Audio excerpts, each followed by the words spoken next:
Jared, come on up.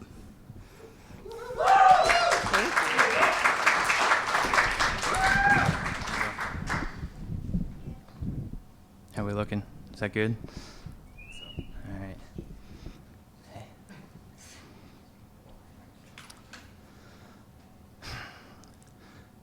I was running up a ridgeline in Afghanistan, and I could hear shots being fired in the mountains beyond the ridge. Time was really critical if we were going to save our brothers, and I was almost to the top of the ridge when there was a long burst from an AK-47 assault rifle, followed by silence. About 30 minutes before, I'd been sitting in a bunker watching the movie We Were Soldiers on the only television that we had, connected to a small generator for power. My squad was waiting to go on a patrol to find and destroy a weapons cache that we'd been told was in a nearby village. When these words came over my sergeant's handheld radio, Skull 6-5 is in contact. Skull 6-5 is in contact. And for a moment, we were still. And then my sergeant yelled out, "Those are our guys." And we burst into action. I ran to my bunker and threw on my battle gear and sprinted to our vehicles. And we were out the gates of the base in less than 5 minutes, speeding towards the position where we knew that our guys were caught in an ambush and outnumbered by 4-1. I was in the bed of a pickup truck, speeding so fast and recklessly that I thought I'd be thrown out of the back and possibly run over by the truck that followed. We knew that our men were in a position on the other side of a ridge to the west of the road.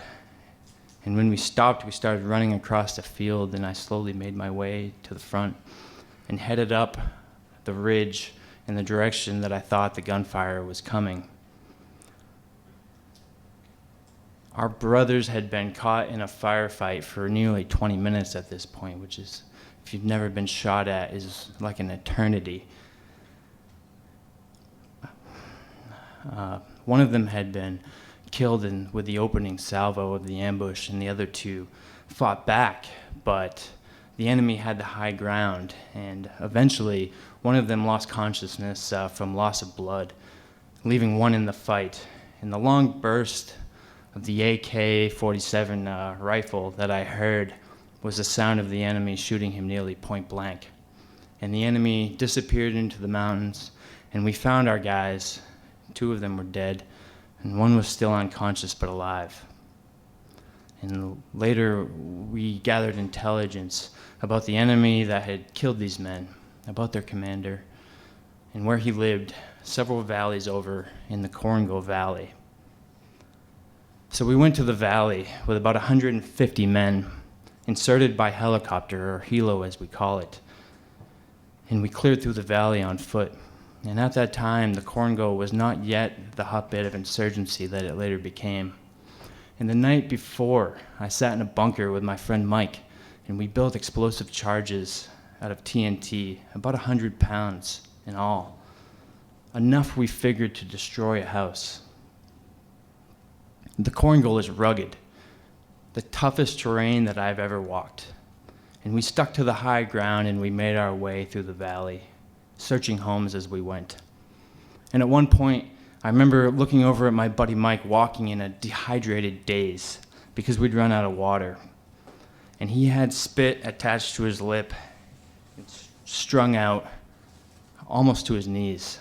But it was too dangerous of an environment for a medevac, so Mike just kept walking. And we spent the night in a defensive position, and the next day we found the home of the man that we were looking for. And we prepped the charges to blow the house, which had always been the plan. But our leaders passed down word to leave it and to get down to the valley where there were helicopters waiting to take us back to the base. And as we traversed down into the valley, a helicopter flew overhead and destroyed the home with rockets. And I was angry. Why had we walked for 2 days through the worst terrain imaginable, carrying 20 pounds of explosives each, only to watch a helicopter do our job for us. Anyway, I guess we got our payback, if you can call it that.